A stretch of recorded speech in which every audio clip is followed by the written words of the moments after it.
So, a very good evening to everyone, and welcome to our 12th monthly POWWOW. This marks a whole year of these monthly academic meetings. This month's topic is retinal artery macroaneurysms, VKH, and whatnot, presented by Dr. Anupama Bappal. I would like to request Dr. Sugneshwari ma'am to now take over as moderator and introduce our panelists. Over to you, ma'am. Good evening, everybody. So it is indeed my pleasure to have all of you here, and it is such a nice thing to be meeting all of you on this Power 12. And I would like to introduce our speaker for today. It is none other than Dr. Anupama Bapal. She has been a very ardent, uh, real hardcore medical retina person, and she's really interested in doing things the right way. And she did her fellowship in medical retina from Shankar Netralaya, and she went on to take academics to a different level in Ennapoya Medical College, and she is doing a lot of good work in terms of innovation and innovation in terms of teaching postgraduates in a way in which they can understand. So I believe we should have a session in which where she can discuss what are the innovations she currently does with the engineering department of the Anapoya University. So we welcome you, Anupama, and we are all very happy to hear from you today and learn things as well. Yeah, So, thank you, Dr. Sudaneshwari. and it is our privilege to have Dr. GVN Ramkumar, who is a vitreoretinal surgeon, and he's a surgeon par excellence, and who is practicing in Indore, and he did his vitreoretinal fellowship from Shankar Netralaya. He was my senior and a very brilliant person, and who pays attention to the even the minute of the details. He's too good on that. So we are very happy to have you, Dr. Ramkumar, here, and we hope we are going Thank to learn you. a lot of good things from you today. So welcome you. Thanks for the nice words. I think all of us are like colleagues at the same time. Dr. Anupama, Krishnendu, yourself, myself. So nice to have this meeting. Nice to join this meeting. Thank you. Thanks for the kind words. So now it is my, I should say we have been the same batchmates, and to have our batchmates together in the same platform is so nice to see. It's almost like redoing the fellowship where we all used to be together. So I welcome Dr. Krishnendu Nandi, who is a vitreoretinal surgeon and a very good researcher and a very good person. He has been ex-consultant of Shankar Netralaya, Kolkata, and he is also a person who has a good number of publications to its credit, and he's a person who likes to find out things and very inquisitive about things. So it is, and he's so sincere, very hardworking person, and Thank you. he's currently in Netralaya in Kolkata. So good to have you, Dr. Krishnendu, here back with us. Thank you. So, and now I request Krishnendu to say a few words. Yeah, it's nice to be here in this platform after a long time and speaking to you on wave camera. That is important. And seeing GVN Ramkumar with us, and he used to be our senior, and seeing Anupama after a long time. So I like to hear from Anupama definitely on his presentation. Thanks a lot. So now I invite Dr. Sharanya Sarah Abraham, who is our UVA specialist, a person who is very humble, downtrodden, and she is having conjunctivitis. But still with conjunctivitis, she decided that she will be there with us to share her thoughts and inputs. And Dr. Sharanya is one of the pillars of the UVA department of Shankar Netralaya, and she was our postgraduate, and she did her UVA fellowship in Shankar Netralaya. So good to have you, Sharanya, on today's POWWOW meeting. Thank And you, ma'am. Thank you. Yeah. So thank you for being here. And the key person whose thought process is this power is Dr. Shika Bashi, and she will be there as moderator. And it was her idea that we kind of do this grand rounds, monthly grand rounds. And she's a very strict taskmaster. She never allows, a month off also. So, yeah, ma'am, you're muted. Thank you, Dr. Sugneshwari. But a lot of hard work is coming from Dr. Sugneshwari, Dr. Rasta, and Dr. Mona too. So it's definitely a teamwork. Yeah. And now I will invite Dr. Mona Kurana, our teammate, and she is my OT partner also. So we have a lot of combined cases together. And Mona is she's an excellent person in nature and a person who is too caring to the patients, and a wonderful glaucoma surgeon, and she is been doing the review or the summary of all the powwows, and so neatly she will do. Today you will see her in action. The glaucoma person will be doing the summarizing the events of the meeting today. So Mona, good to see you here. Hi, Yes. good to be here. Yeah. So, all roads do lead to glaucoma. That's why probably I make the summary. That's a nice way of putting it. So now I will invite Dr. Anupama to start her case presentation. Over to you, Anupama. Yeah, thanks, Suganeshwari. Feeling more like a student. I'm kind of stressed with seeing all of you there. So anyway, let me start. Um, yeah, let me start with the case one. So actually, when Dr. Suguneshwari called me and she told me that I'm supposed to present cases, I was just thinking, which case to present. Then I thought of two of my cases, which have been long follow-up, about 10 to 12 years of follow-up. Actually, I had to dig into those cases and bring those images out. So it took a little while for me to get all the images. So let's begin with case one. So this was way back in 2011. A 35-year-old lady reported to us with complaints of blurred vision. She actually had blurred vision for a year, but never had time because she had other family commitments. Her visual acuity in the right eye was fine. It was 6.6, and in the left eye was 6.24. You can see that there is a huge amount of subretinal exudates here. And actually, she had a retinal artery macroaneurysm, which was hidden by these hemorrhages. Um, this is the FA images showing hyperfluorescence. And this is the course of the disease over a period of about 6 years. And you can see that anytime if you want to interrupt, you think that I'm a little fast, you can always slow me down.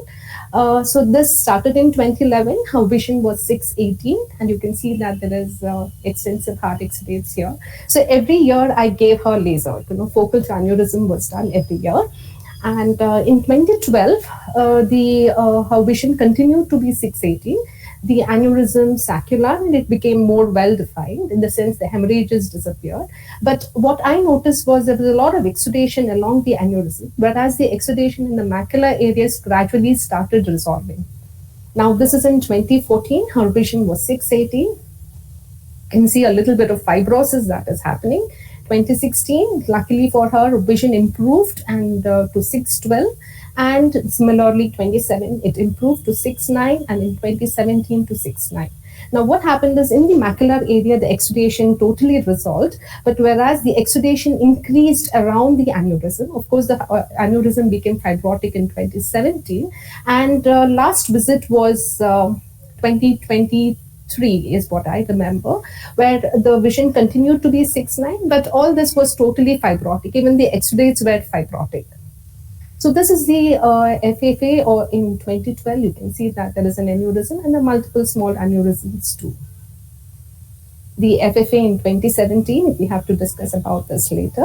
And this is the status. In 2011, she had an extensive heart exudates in the macular area. And in 2017, you can see that it had resolved, the vision had improved, but there were extensive exudation along the aneurysm.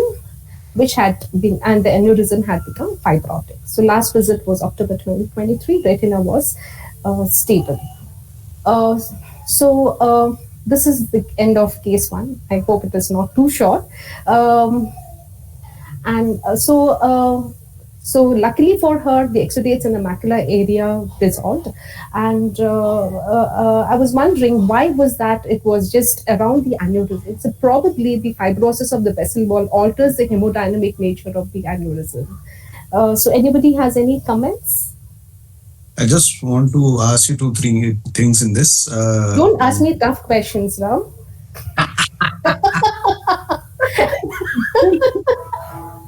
The easiest thing. Is there any OCT that is done? I have one OCT which was done long back. I just picked one. This is the OCT of the patient. Yeah. So where was this going through? It is going exactly through the fovea. You can see that there are exudates here. It is the back shadowing. Okay. Yeah. There was no And edema this one? as such there. The other one is through the aneurysm. Through the aneurysm. This is the The only other one is OCT through. I have. This was when was this This at was the in time of 2011. presentation? 2011, yes. Okay. The FFA which was done in this was 2011, and you did Yes. one more FFA in 2012 Yeah, also. 2012, there was 1 second.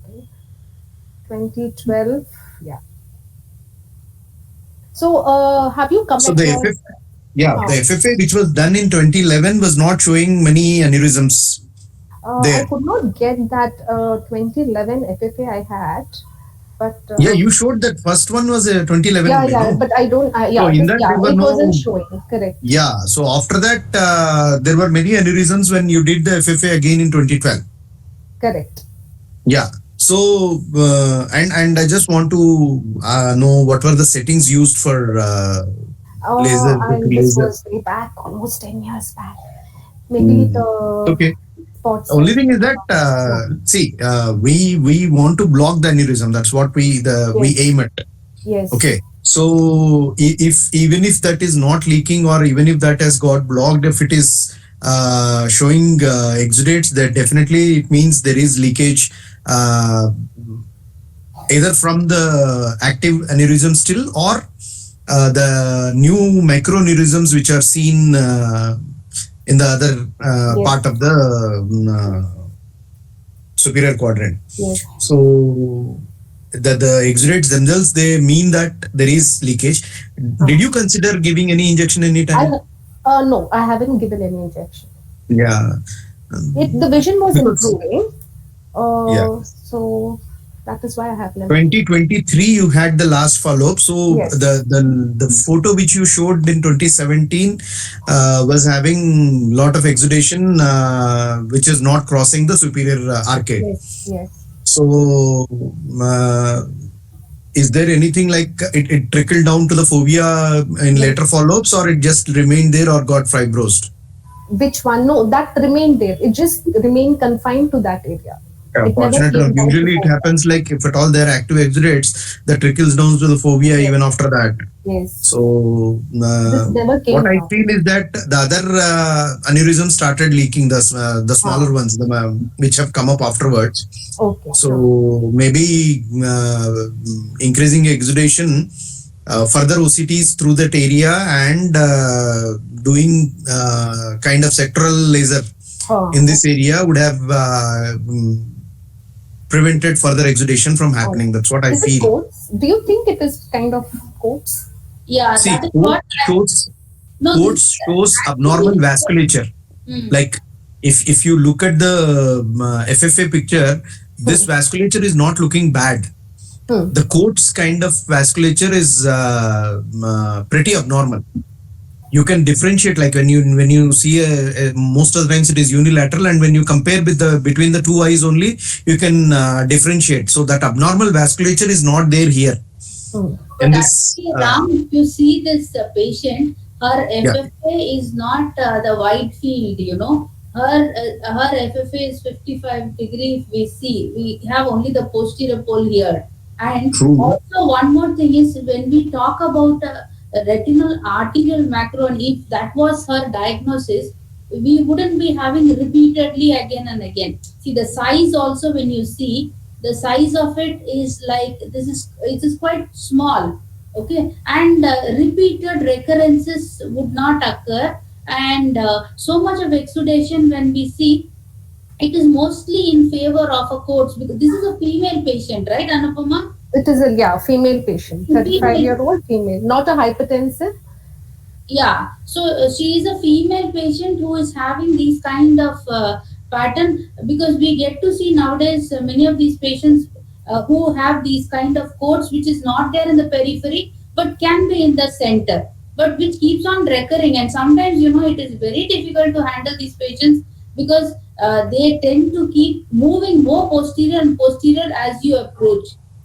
So one good point is, sometimes if they have a peripheral, if you do an ultra wide field, sometimes we get to see peripheral capillary non-perfusion, and a treatment in that would usually help in these patients also. But that you will have to do the ultra wide field. Mhm. That is what we usually like when you do in children, right? When you do ultra wide field on a coach, then you tend to see the non-perfusion. So you can, it's a good idea to treat the non-perfusion area with laser if you are having a retina that is attached. If you are having a retina that is detached, then you will want to do a cryotherapy. So what is your thought process on this, Krishnendu? Can you, Anupama madam, can you show me the last FA? This is 2017. You want, I have 2012 and No, the 2017. last FA. The last final one I don't have, not done. Now this is the last one you have. Yes. So have you done? Have you repeated the laser after the first time? Have you repeated the laser? Yeah, again? I have been repeating till 2000. Actually, I was basically concentrating on the macroaneurysm. And have you done the laser? How many times you have done the laser? Every year one. Every year. Yeah, because it was leaking. So, and it was, the vessels were there. So I had treated it. It's very Yeah, this unlikely is the my macroaneurysm is coming back again and again. It's very unlikely to justify this kind of exudation. Okay. There must be something else we are missing. So is it those tiny aneurysms that were leaking? Yeah, that is for sure, but it has to fibrose, because if you see the natural course of macroaneurysm, it fibros by its own. We don't have to do laser again and again. And you are saying you have done laser 3 times. Yes. So very. I think, Krishnendu, that Yeah. fibrosis happening on its own happens in cases of hemorrhage, not in this kind of leakage. Exudation. Yeah, so if at all, if it ruptures and results in hemorrhage, then there is a chance of that getting fibrosed, rather than in this kind of leakage kind of aneurysm. No, whatever I mean to say, if she has done laser thrice, Yes. still leaking, there must be some That's pathology why I just beyond wanted the. to know kind of laser which was done, because it should be what we are supposed to do in case of what was described in MPS, like macular photocoagulation study prior to the PDT anti-VEGF era. They used to do thick laser to the CNVMs, so that that gets fibrosed and doesn't increase further, so the scotoma doesn't increase. So it's a thick laser, not what we do kind of laser for CSR, like faint burns kind of thing. We are not supposed to do. So that's why I was asking what were the parameters Oh, we no, used for laser. it was quite a, I think I would have used a spot size of about 200 with the, I don't remember 2012, but it was quite a heavy burn. But It wasn't very every time light you burn did, like so a every time CSR it was burn. the same kind of parameters you used, no? Yeah, maybe. Yeah, so like If you if we have can done 5 or see- 6 times, So see, in 2011 with these hemorrhages, it was very difficult to kind of Mhm. perform it. if you But can see the exudation pattern, it also changes with time. yes, yeah, that's Previous, true. the first one, there is a exudate like macroaneurysm, but the last one, to December 2017, it goes more favor of something vascular telangiectasia rather than Yes. macroaneurysm. Yes. Do you think sectoral laser would have helped this time? First, you have to document the avascular area, whether there is a ischemic So area. if you go to 2017, Very difficult. No, it's not See, that's what, so like, avascular. this actually, first to start with, it appeared like one macroaneurysm, but if you see over a period of time, there are bulbar aneurysms. You see that bulbar things which are very, this is more in favor of whether you call it Coats disease or it's you like call it vascular telangiectasia, but they mean the same. But the key in this particular patient would be to have the wide field angiogram done and have a good look at the periphery, see why, and that will probably help you in terms of addressing this disease. But good thing is your patient is responding also, like the vision is so far so good, but though exudation seems to be actually increased. confined. Yeah, Yeah, what is the reason for it to be confined? that is, it is actually in the, that is only in the one sector it is there. Yes, That is what you are trying to tell, no? yes. That is, it is confined to only this superior sector. No, you can have these I think Dr. abnormalities. Nitya madam has something to say. Yeah, doctor. Ma'am, Ekta ma'am, you want to say something?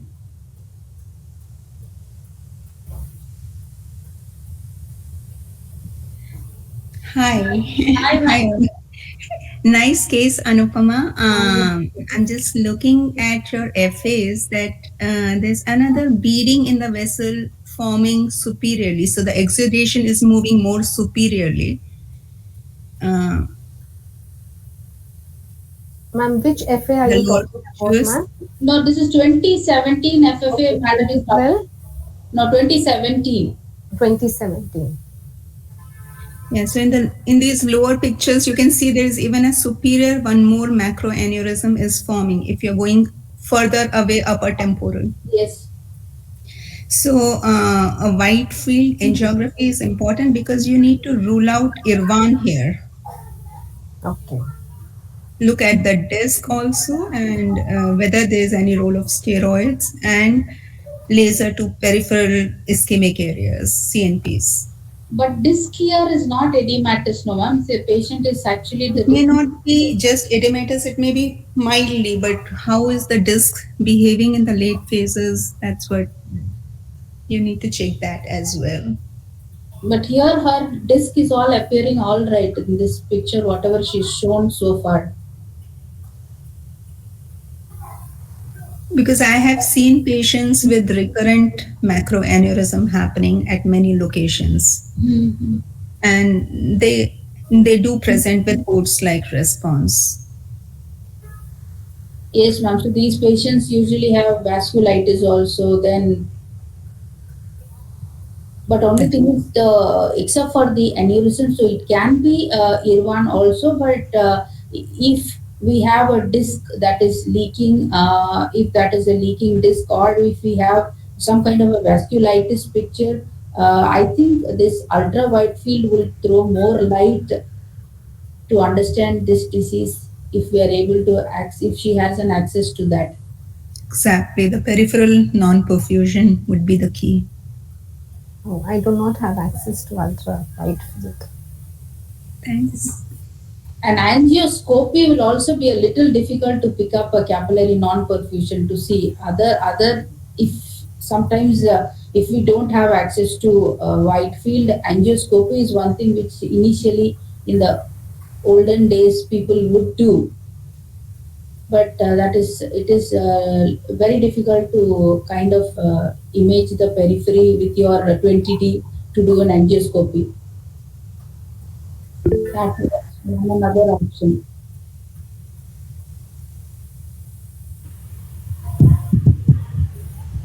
Yes, Shika ma'am, you want to say something?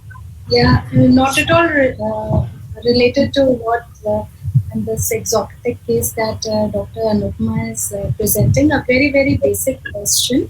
As a general ophthalmologist, I wanted to know if a patient has presented with a subretinal heme and it's suspected to be because of a macroaneurysm. Can we how can we confirm that it's because of the macroaneurysm? I have a patient who has uh, a subretinal heme, and he has been on acetron, and his INR has been going up and down, reaching at times 7 and 4. And I mean, like, how does one differentiate a spontaneous subretinal heme from that of because of suspected macroaneurysm? Can we? I mean, like, it's a very general question. Subretinal hemorrhage on a patient who's on blood thinners. Yeah. If the patient is on blood thinners, for him to have a subretinal hemorrhage, there should be some reason, which means there should be a vascular abnormality, a predisposing factor, something like an aneurysm which has ruptured. Otherwise, the other thing is if the patient has got a PCV. So these are all the reasons why the patient would have a subretinal hemorrhage. Like how you get this pre-retinal hemorrhages or the retinal hemorrhages, like in Valsalva you get like that. That kind of a thing will not occur subretinally. It's very Separate. difficult. So why I'm asking is I have to schedule this patient for a cataract surgery. So my worry is that his INR is like, we can do topical papers with the INR, if it is maintained and patient is on different blood thinners. But my worry is the subretinal hemorrhage. Can it, suddenly if I go and AC is shallow, and it cannot increase in size, the subretinal hemorrhage. No, ma'am, but as long as your INR is not within the permissible limits, then taking the patient for a No, cataract surgery. that will be brought to within normal limits. Once the INR is brought to normal limits, so you can't. What you've answered the question. You can't have a spontaneous subretinal hemorrhage like a pre-retinal hemorrhage if the patient's INR is abnormal, unless there is some vascular Underlying anxiety is there. underlying. Thank you. Thank. So now I would request Anupama to move on into the next patient. So this particular patient, so we understand that we probably need to investigate a little more to have an understanding of this patient, whether we are dealing with coats like response coats disease or and Irwan is another thing. So that is what we understand from this particular case. So we will request Anupama to move to the next case which she would like to discuss. Yeah. Okay, fine. So this is a case of a 49-year-old lady. She reported to us in. Am I audible? Yeah, you're audible. Okay, so she reported to us in 2012. Her visual acuity was 6.6 in each eye. She gave history of kind of headache and weakness for which she's been consulting neurologist, and she gave history of injection. I wasn't sure with what kind of injection was it because she did not have any records with her, and that was in Jan 2012, and she was absolutely fine. So this is what happened in April. She said that she had scotoma. Visual acuity was maintained at 6.6. She had choroidal lesion, disc edema, subretinal fluid. We started her on systemic steroids. So while we were tapering the systemic steroids and where she was kind of off, she had a recurrence of the disease. She had disc edema for which IV methylprednisolone was given and maintenance of steroid. Now, we suggested immunosuppressive drug, but she was a little reluctant to take immunosuppressive drug. She was lost for follow-up. She comes back to us in August, that is a year later. And this time with this pallor and RAPD and her vision had dropped to 624. She said that she wasn't here in India, she was out, and she was unable to receive any treatment. She comes a year later with anterior uveitis, non-granulomatous kind of uveitis. In October 15, again with choroidal lesion. So similarly, that's when we started We insisted that you need an immunosuppressive drug, and that's when we started methotrexate. 2016 was uneventful, but she was very compliant with the treatment. I wasn't sure whether she was actually taking the treatment. In September 2017, she reported to us with a very mild anterior uveitis, choroidal lesion again, and again in 18 and 20. So if you look at this timeline, she had her vision was maintained at 6/6 in the right eye throughout, and she never had bilateral presentation. It was just a unilateral presentation, either the right eye or the left eye, or either anterior uveitis and posterior uveitis. And in 2021, we noticed that she had vitiligo. And in 2022, when she reported to us, she said she had vitiligo and she had stopped methotrexate because she was told that methotrexate was responsible for vitiligo. In 2024, the vitiligo flared up. That's when the dermatologist referred the patient back to us and said that he wanted to know the status of the retina, and we started on methotrexate. And posterior segment was absolutely fine, and so that was the last follow-up. Let me take you through the images. So this is the image that was taken even before she had visited us. Like you can see that the left eye, there are very faint choroidal lesion. There is disc edema. On FA, there is hyperperfusion and there is disc edema. I have only these images in 2012. That was in Feb 2012. In April 2012, when she came to us with scotoma with the vision at 6/6 in the right as well as the left eye, very faint choroidal lesion, disc edema. There were hyperfluorescent pinpoint leaks here, and pockets of fluid on SR in OCT. And October 12, she had reported to us with disc edema. I do not have the FA pictures this time. And October 15, 2015, very faint lesion in the left eye, hyperperfusion, and minimal leak here with a minimal subretinal fluid. So this was her presentation, and the last presentation was in 2024, as I told you that she had come with vitiligo. So this is a photo. Shall I go to case 3? It's kind of VKH itself, where a 54-year-old lady, again a unilateral presentation with choroidal lesions and disc edema with a vision of right eye 6/6, left eye 6/6. She was started on IV steroids, and she refused immunosuppressive because she did not want to take. Her daughter was doctor by profession, and even she said that they wouldn't want to start immunosuppressive drug until she had a recurrent lesion in 2020. That's when she agreed. Last follow-up, 2024, she was doing fine. Yeah. So I First think case, before she presented, did she have some injection done intraocular, no? She said injection intraocular, so probably it was anti-VEGF. I'm not too sure. That was only one single dose.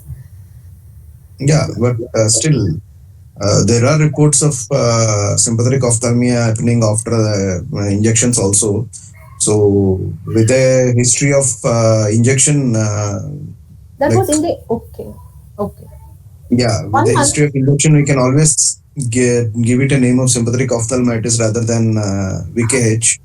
I just want to have one question, Dr. Sharanya. I think she'll be discussing it. But is it that you advise methotrexate as the immunosuppressive for cases of VKH? Good evening, sir. Nice presentation, ma'am. Methotrexate can be given, sir, but very often we start with Azoran. The choice could be either Azoran or mycophenolate mofetil also. The pattern is the same. Yes, sir. IVMP followed by oral steroid. Yeah. And with this kind of disc edema, the pictures that ma'am showed, the FFA pictures, are not very suggestive of VKH because of the early hypo lesions. We'd like to see a late phase picture also. These look more like possibly APMPP lesions, but the OCT also is not really showing any septae or this is possibly this FFA can't be APMPP, no? Yeah, this FFA is... this cannot. Yeah. This is more in favor of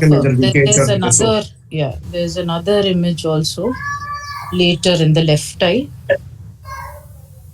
Yeah.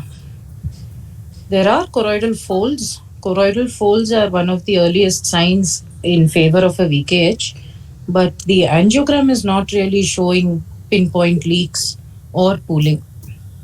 Maybe we Is it need to look. because she was on immunosuppressive drug? Like Possibly, ma'am. What was the dosing she was on of 15 methotrexate? milligram, and Okay. it was not increased. And Okay. yeah, Okay. And when she recurred, she was on 15 milligrams. yes. Okay. And you also said that she did not have the involvement of both eyes Yes, simultaneously. it was never both eyes. It was always unilateral presentation. Any prodrome, ma'am? You said she had headache and She weakness. had headache throughout, but yeah, and it was diagnosed as migraine by the neurologist. Okay. And were there any vitreous cells, ma'am, on examination? No, I do not remember seeing vitreous. No. Okay. But the patient also developed vitiligo after that, isn't it? Yes. No, in That- between she had anterior uveitis also, no? Yes, in Non-granulomatous between you she mentioned. had anterior uveitis also. Yeah. That is fairly common to start off with the posterior uveitis, and when you have recurrences to have an anterior uveitis, the skin manifestation can come much later. So that way the pattern fits. But maybe the choice of immunosuppressant Yes. for her or Maybe I slightly should have higher started mycophenolate mofetil. Was there any role of increasing the dose of steroid. methotrexate? Yes, ma'am. Also the steroid during an acute episode. Was she given the second Yes, time? yes. Was During she the given? acute episode, we gave her steroids, 1 milligram per kg body weight, and then tapered it. So, Madam, can I say something? yeah, Vijay, you are welcome to say. So, Thank you, ma'am. So, the way the case was presenting actually, first thing is that VKH or SO, it's a pan uveitis. First thing. So, maybe the presentation may be like isolated Harada disease, like rather than saying that it was a case of VKH. First thing. Second thing, that as Rama said, that it can be a case of sympathetic ophthalmitis because the patient was having one injection in the right eye, and after that the patient was developing all these signs. But all these, I don't think so, because if it was a case of pathetic ophthalmitis, then it should be a bilateral presentation rather than a unilateral presentation. Second important thing is that if the patient was having recurrence again and again, then the best thing was to either hike up the dose of methotrexate, or we should add on one more immunosuppressive drug. Since VKH is a disease which is T cell mediated, so my preferred drug of choice in the patients of VKH and sympathetic ophthalmitis is cyclosporin, because cyclosporin and tacrolimus, sirolimus, they are the T cell inhibitors. And as Saranya said, that dermatological manifestations, they can develop popular manifestations. And again, one more point that we should remember in a patient of VKH and SO, that the doses of oral steroids post that IV methylprednisolone, it should be 1.5 milligram per kilogram body weight per day. In the patients of SO and VKH, the loading dose should be like that, then we can taper on depending upon the response of the drug, and if the recurrences are there after some time, and I think it is better to restart the oral steroids and then taper off. And in your case, madam, there is always that methotrexate was always 15 milligram per kilogram. Yeah, correct. It was not increased. Yeah, so the dose of methotrexate, actually that should be decided by the weight of the patient, and the dose of methotrexate is 0.15 to 0.45 milligram per kilogram body weight.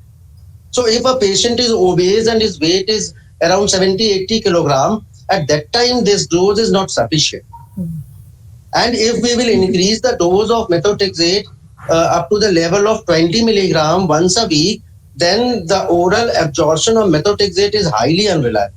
So if you are going to increase the dose, it is better to give that methotrexate either subcutaneously, or you should switch over to some other drug.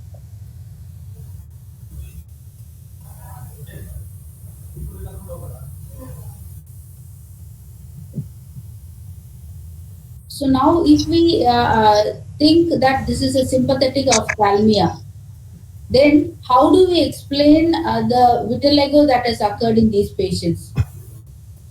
It does happen with SO also. No, but the SO patient will not probably have vitiligo in the other. No, it's not like that. It can manifest all the things of BKH except that there is a history of trauma or surgery. No, but the thing is that is supposed to be very local response, isn't it? No. It can be full-fledged also. No, it can. It doesn't occur in the body. Anupama, did your patient have vitiligo in the other? I mean, not Yes. only into the eyelid. Yes. Actually, yeah, she had it on her hand, on her face.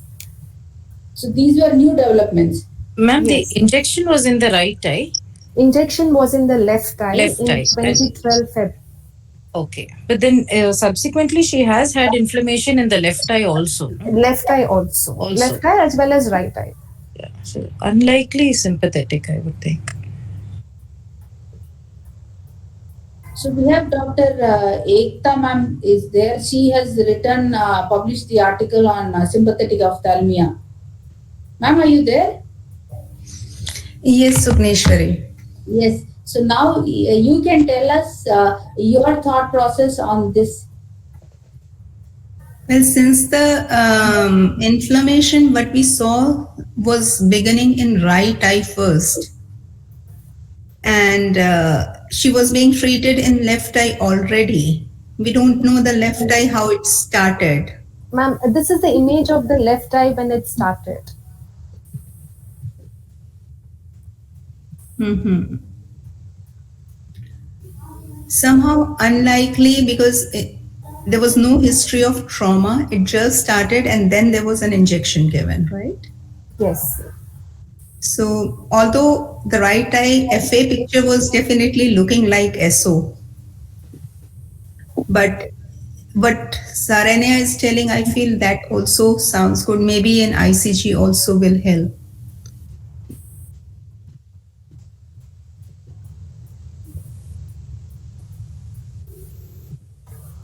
Ma'am, do you have an SSOCT image by any chance? No. Okay. This. I would like to ask Dr. Sharanya and Dr. Vijay, like, what is your take on, like, we know that we do have so many recurrences in these cases. So, in your, because mycophenolate mofetil, I think it is being used more often nowadays rather than at the time when the patient was started on treatment. So, what I keep giving and I keep coming across other people giving is azathioprine rather than methotrexate in these cases. So, like, what is your take on preventing many recurrences in these cases? So, which one you prefer among all? And how do you, like, as already mentioned by Dr. Vijay, that every time there is a recurrence, you have to go for a high dose steroid to suppress it and then continue with the immunosuppressant. So, do you think in this case, if other immunosuppressant was used, the recurrences would have been less? So or what do you suggest? Mycophenolate is tolerated much better than azathioprine. Some patients respond very well to azathioprine, but the dosing is important. It's important to start off, as Dr. Vijay said, in the appropriate dose for any immunosuppressant. And before we decide that the immunosuppressant is not working and want to either switch immunosuppressants or add an additional immunosuppressant, we should wait at least 3 months. So sometimes you just keep changing the immunosuppressant if the response is not enough. And when you're on immunosuppression, the oral steroid should also be tapered very slowly. If the disease is very severe and recurrent, maybe a 5 milligram tapering is also warranted rather than tapering very fast, because the immunosuppressant is going to take some time to actually act. We have seen, I think, azoran and mycophenolate working very well for VKH. IVMP definitely mandatory in the beginning, but if we're planning, you can do triple immunosuppression, add two or more immunosuppressive agents, although the toxicity is higher with them. But by and large, yes, mycophenolate is tolerated with a lower side effect profile. Totally agree with Sharanya. I I think just if a want to ask one. Sorry, I have one question. Like when you see these recurrences, especially she mentioned that the patient had the recurrences unilaterally every time, not both eyes involved to the same At the extent. same time, yes, sir. So, what is your take on local steroids, periocular or intraocular, for these recurrences? If there is no real CME or anything, we don't give the VKH already can be associated with glaucoma in the long run. They do quite well with systemic immunosuppression. Maybe if they're not responding at all, we've not increased the dose, we've not changed immunosuppression, and then we say that there is recurrence, maybe then yes, local therapy. But otherwise, I think systemic should be fine.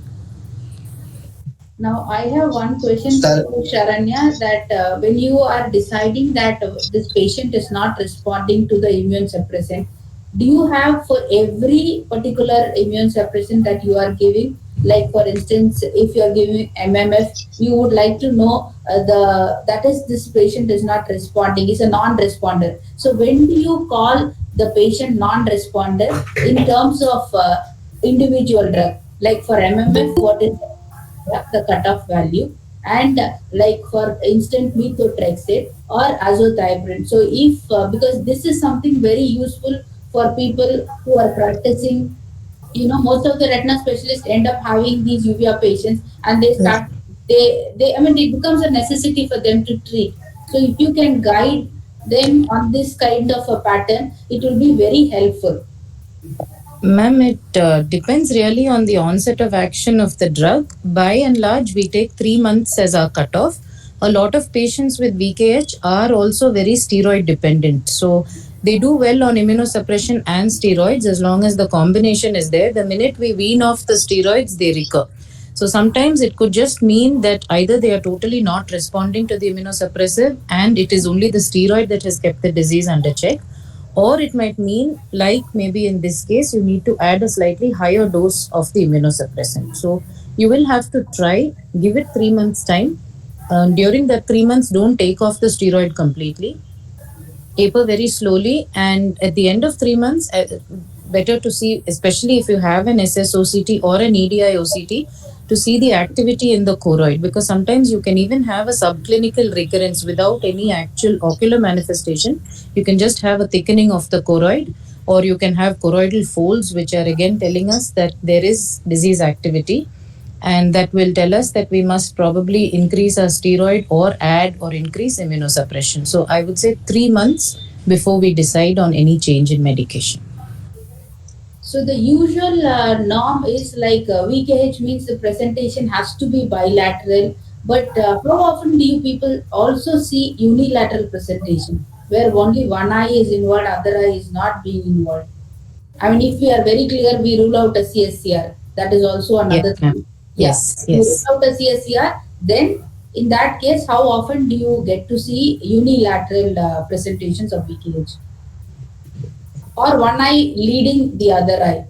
Ma'am, that is more common than unilateral. Purely unilateral, we have to, it will usually present as an inflammatory unilateral disc edema, which we evaluate. A serous retinal detachment, unilateral VKH, I haven't seen very many, especially in the acute stage. A lot of VKH also presents as an anterior uveitis because we've missed the acute phase. The acute phase they hadn't presented here, that was treated somewhere else, and they present with a recurrence which is an anterior uveitis. So that can be unilateral sometimes, and it need not always be a very symmetrical presentation. You can have one eye starting off first and then followed by the other eye, but just a unilateral presentation with an absolutely quiet other eye, I haven't seen very many. So my other question is, now you said that they need not have a symmetrical presentation.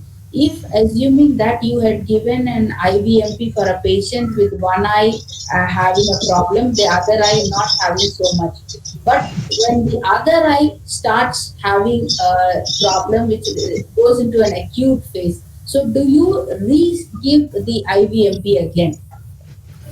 Depends on when they've received the first IVMP. If it's within a couple of weeks, you don't have to. But if it's crossed a month, then yes, especially if it was not followed up with oral steroid.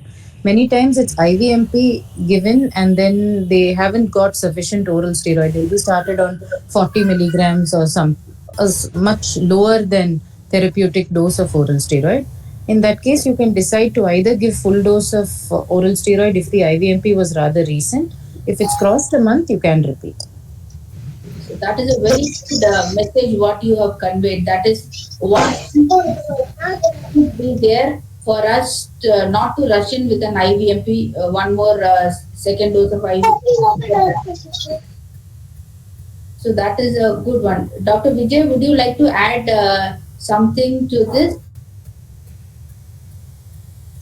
Dr. Sharanya, I have one query that since in the case 2 there are so many recurrences, even though the patient was on immunosuppressive agents, doesn't this is the perfect time to switch over to biologicals in this patient?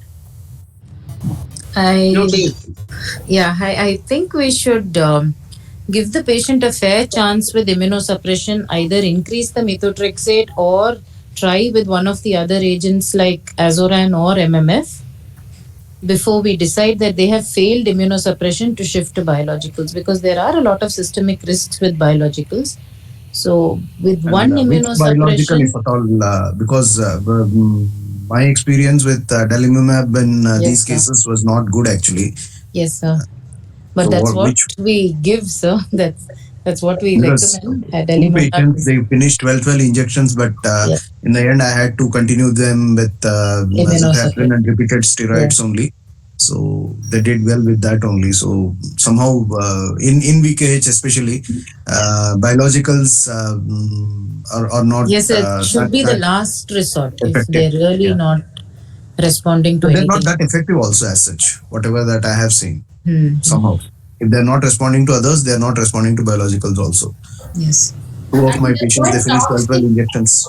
They are quite toxic also on the other hand. Yeah, they have their own issues, yes.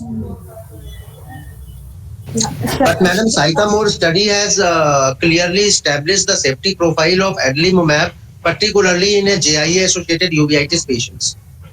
So I think that adalimumab is not that much dangerous, because the Sycamore study trials, their results are already there. It's a safe drug. Yeah, it can be non-effective in a patient of VKH, that I agree, but it is not that much dangerous. No, I just want to seen quite a few reactivations of TB, so we have to keep that in mind. All these other studies are outside of India, so there's no question of TB reactivation. But for us, I think that's worse than the actual disease, so it should be a little careful. For us, the most important bug would be the fungus as well. I had a case of IIH caused by this. One of my patients getting treated for ankylosing spondylitis, not for the eye condition or uveitis, but he presented with raised ICT. So that's one of the side effects I just wanted to share. So that is a good point. So now, what are the drugs that is supposed to be used for patients who are refractory to the conventional ones?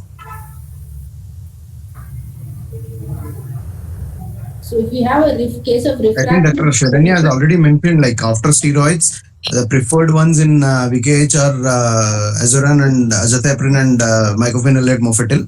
And after giving a fair chance to them, then we may have to consider biologicals. That's what Dr. Sharanya has mentioned, and I think. Yes, the studies have also described, like Dr. Vijay was saying, cyclosporin and tacrolimus because of their activity against the T cells. But practically, these are the drugs that we use. So have you ever tried using this cyclosporin like what Vijay is saying? Have you used it, Sharanya, in your practice? Personally, I haven't, ma'am, but JB sir definitely uses. So It is, we do use. I haven't. Yeah. Okay.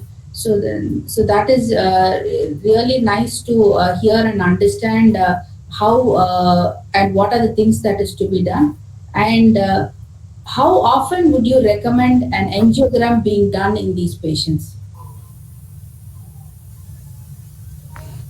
or When what would be your take on performing the indications for doing an angiogram in a VKH patients? I think when you want to mainly differentiate from a CSR for one thing, and also once the diagnosis is established, not really important, because if you're seeing subretinal fluid, then you don't have to do an angiogram.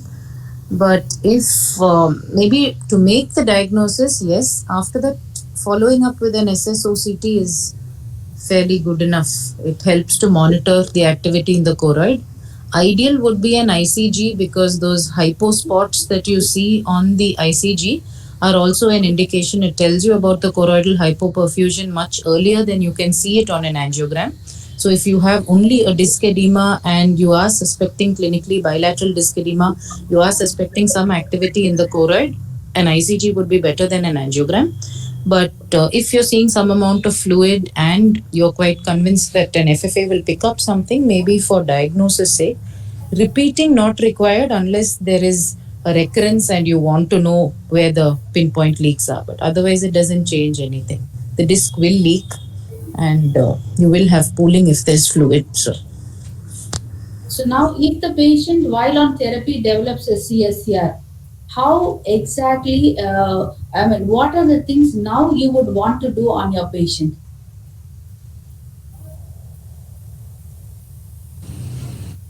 Sorry, ma'am, I was reading No, Dr. no, Meja's comment.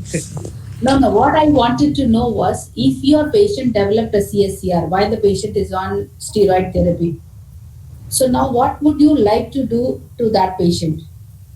How would you go about with your treatment in terms of continuing their steroids? Would you want to taper it and then take them with your other immunosuppressive drugs? Yes, ma'am, this has happened where patients on steroid have developed CSR in VKH.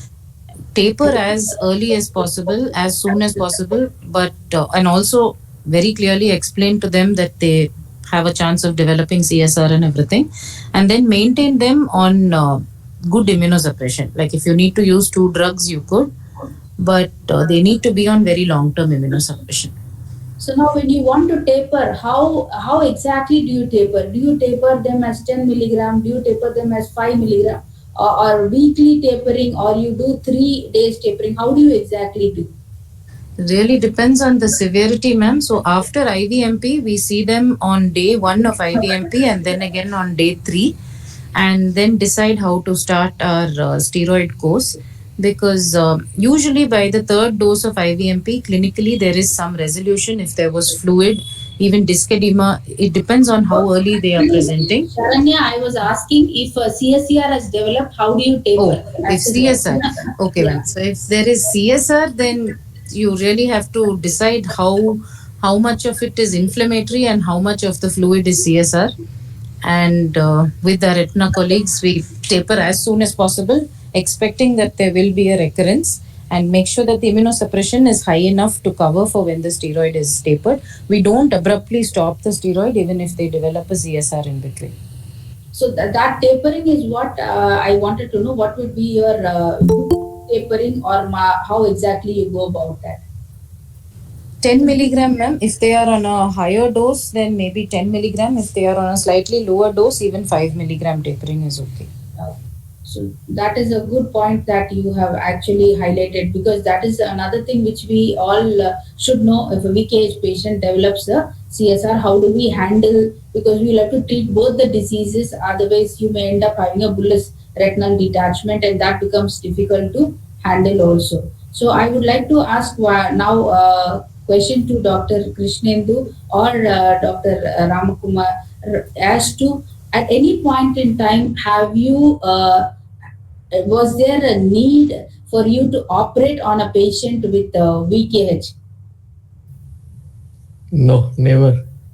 No, I was asking if you have a rheumatogenic retinal detachment developed if in these patients. No, I haven't seen that.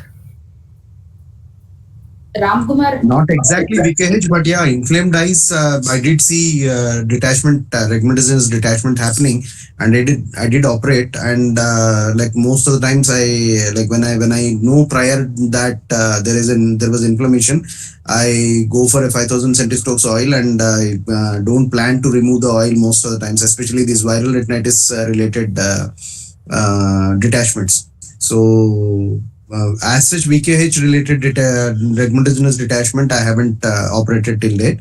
But one has to be very careful about routinely following the protocol of regardis in these eyes, because they don't do well over long term.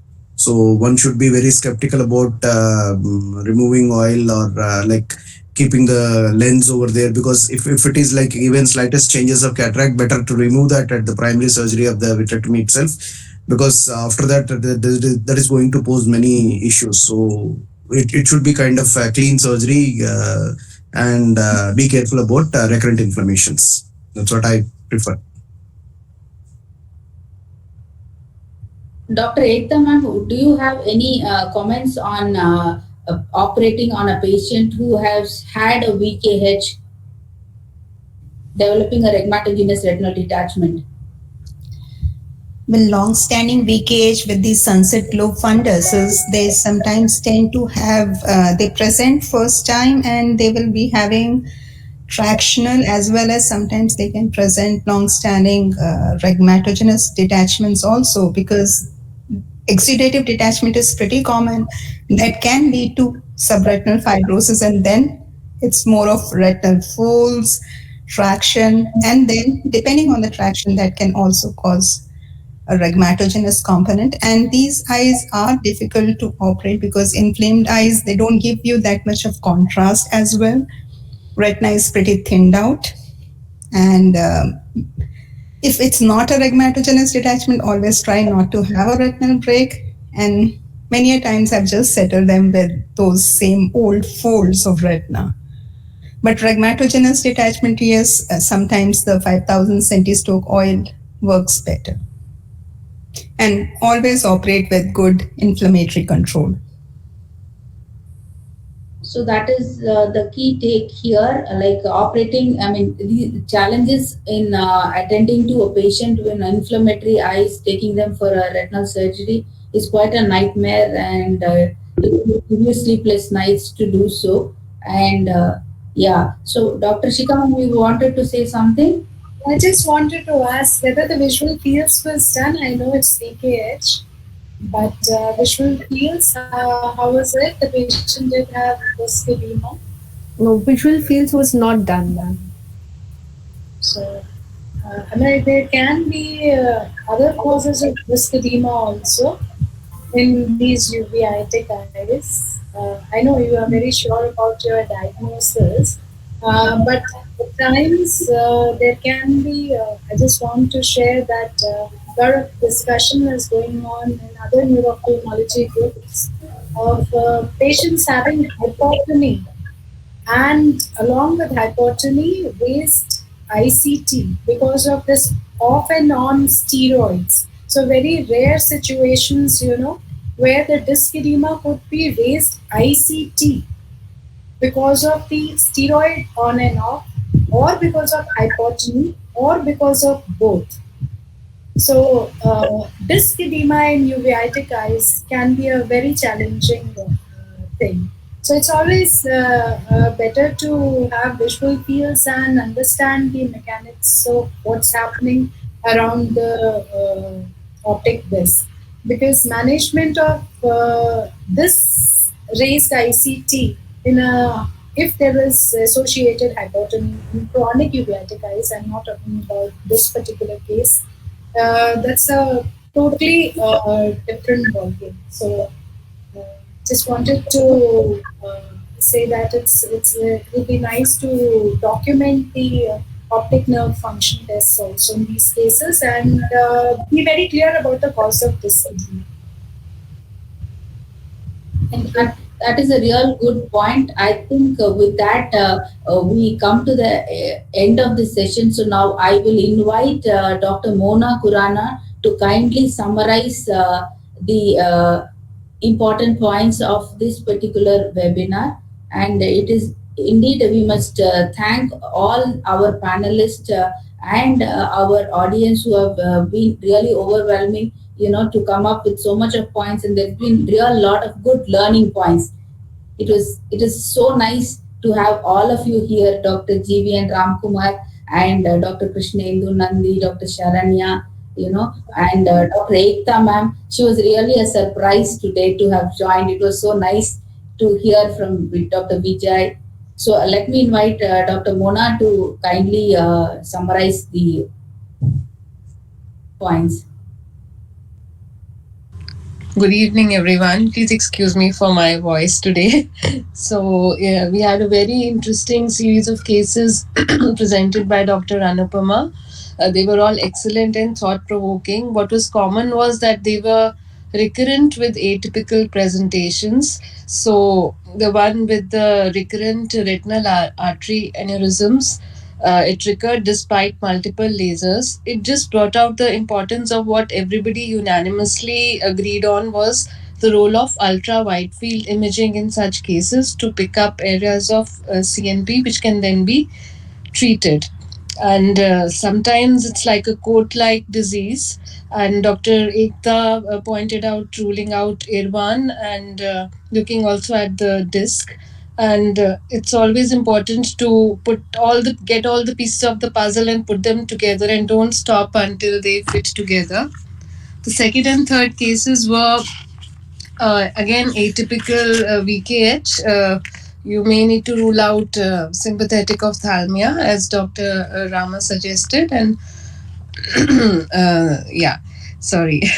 And what is important here is to treat with the right dose and the right type of immunosuppressants, the right dose of steroids, and follow up the patient on maybe SSOCT to look at the choroidal activity. FFA can be helping in the initial diagnosis, but it's the follow up, as Dr. Sharanya suggested, is based on the activity seen on the SSOCT or the EDIOCT, like choroidal thickening or folds. You need to rule out CSR, but also at the same time you need to keep looking out for CSR because that can occur because of the steroids which are being given. And whenever you start immunosuppressants, don't give up easily. At least wait for 3 months before changing or adding another one. Biologicals are the last resort, as they do have some side effects like we discussed, activation of TB, IIH, and ICG is also good if you want to pick up as compared to FFA any activity. ICG is always better if possible. And another important point is the role of visual field documentation, which I would also emphasize again, and also monitor the pressure. Because again, there is a lot of steroids and VKH together is not a great combination. The immunosuppressants of choice, as we discussed, were azuran and mycophenolate, and control the inflammation and then do the surgery. And if you preferably combine it with a cataract surgery if there's a cataract, and wait for an SOR. So all the best for handling such challenging cases in the future, and it was a great discussion. So actually, there's one more important thing what I would like to say. Today happens to be the eve of the World Retina Day. Tomorrow is the World Retina Day.